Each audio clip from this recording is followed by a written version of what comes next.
If there's one common thread that runs through all rock stars, entertainers, showbiz types, the kind of people who desire to make their living being up on a stage, being the center of attention, that one common thread is probably ego.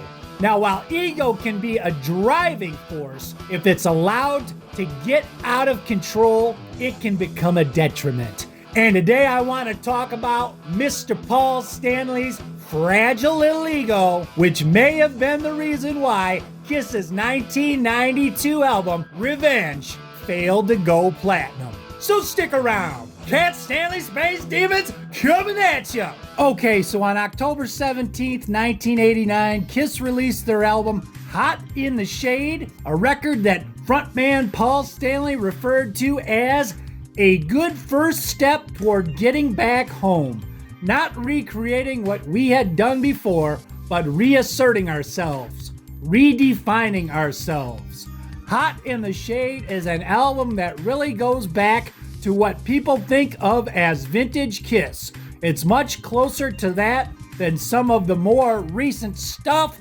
The more recent stuff, of course, he's referring to were albums like Crazy Crazy Nights, which had a lot of keyboards on it. Albums like Asylum, which were more of in line with the 80s glam metal sound. Now, Hot in the Shade managed to crack the US top 30. It reached 29 on Billboard, and it contains the band's biggest non-makeup hit, the song Forever, the power ballad Paul Stanley wrote with Mr. Michael Bolton.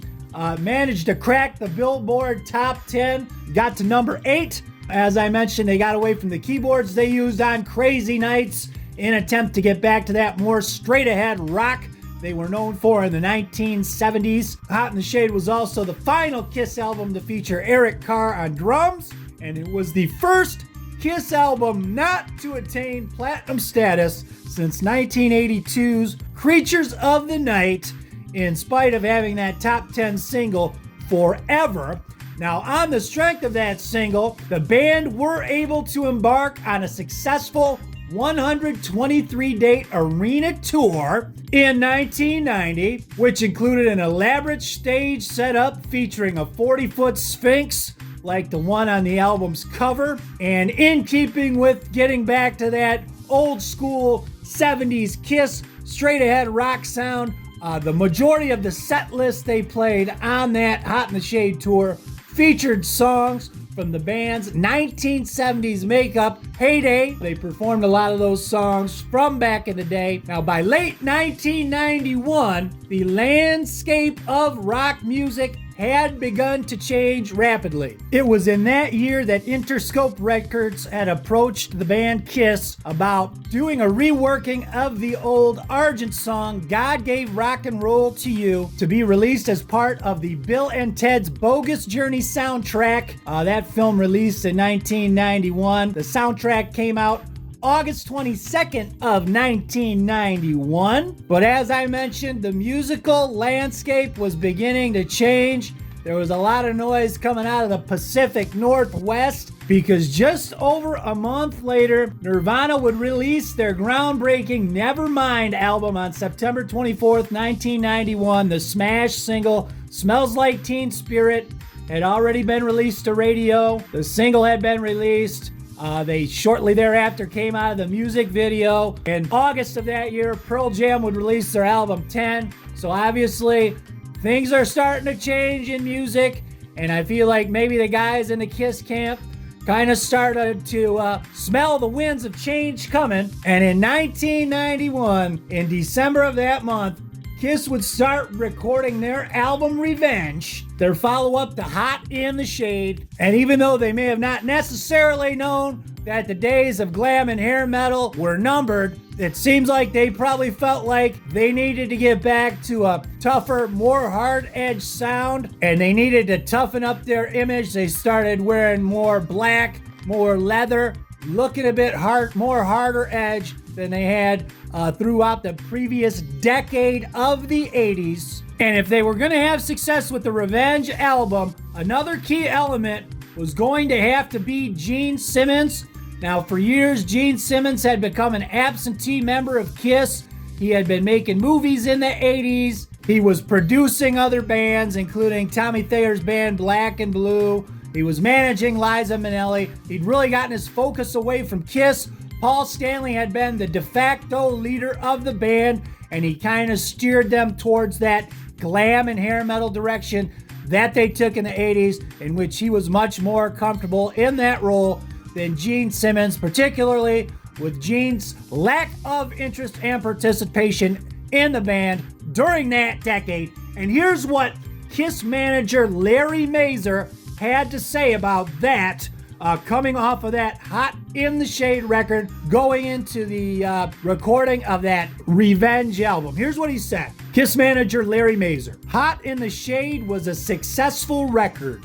It sold about 600 to 700,000 records. It was a very successful tour. Then we sat down and I made what I call the Mazer Proclamation, which was, now we have to take this to the next level. This is really where the competitiveness between Gene and Paul came out, and this is where I had my work cut out for me.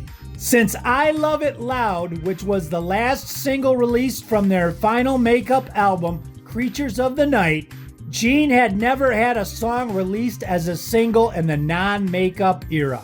Never. I said, listen, we have got to bring back the Prince of Darkness. That's what the real Kiss fans want. Gene Simmons has got to come back and be a member of Kiss. So then I said, Gene, you've got to write some great songs. If you listen to the songs he wrote on Hot in the Shade, Animalize, or Asylum, they were really garbage. He played me the demos for Unholy and Domino, which I loved. The next step was we had to make a real great sounding record. So they would end up bringing in producer Bob Ezrin, who they had called on to help them produce the song God Gave Rock and Roll to You Too for that Bill and Ted movie, and they wanted to bring him in so they could help him, so he could help them make a great record to help the band get back to where the Kiss fans wanted them. The foursome, including Prince of Darkness, the Demon, Gene Simmons. And here's what Mazer goes on to say. He says, Hot in the Shade, they produced by themselves. I thought for the most part it sounded very average. There were 3 good songs and 12 pieces of crap. I said, look, we have to make Destroyer Part 2. Every single song has to be great. And we've got to get a sound that's contemporary. They had done God Gave Rock and Roll to You Too with Bob Ezrin. I said, we have to get Ezrin to do the whole album. We've got to recapture the Destroyer vibe. So obviously Mazer felt the winds of change in the air, this new wave from the Pacific Northwest. They weren't completely jumping on the grunge bandwagon, but they knew they had to get harder. They knew they had to bring back some balls to their sound. And Mazer goes on to say this, I told the guys, look, we have to start with a Gene track, and it's got to be a metal radio track. We need a metal radio hit to really set the pace. Gene had changed his image. He grew his hair long.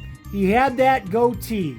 He started to wear really heavy metal outfits on stage. He looked like the Prince of Darkness. I said we have to start with Unholy. Then I want to follow it up with Domino. That's when I could tell that Paul really had a problem. Although Paul never said it, I could tell it bothered him because he had always been the front man. Gene's the one who really expressed it to me, saying, we have to go with a Paul song second. I said, why? Let's drive it home. He says, no, we have to keep the peace. So here Gene kind of felt the vibe from Paul that his little fragile ego was getting bruised, that here they felt Gene was the key to this record getting over. They wanted to bring back Gene, balls to the wall, 100%, with the two singles being Gene's tracks, and Gene could feel it, and he acquiesced to Paul's little fragile ego. And here's what Mazer goes on to say. We picked what I thought was the heaviest Paul song on the album, I Just Wanna. Unholy became a big metal radio song. To me, it was a real evil video. It really brought back the image of the evil guy Gene Simmons. Then we came with I Just Wanna. In retrospect, I should have really fought tooth and nail. To drive it all home, everybody says to this day that we should have gone with Domino as the second single, which we should have. I Just Wanna came out and it did decently at rock radio.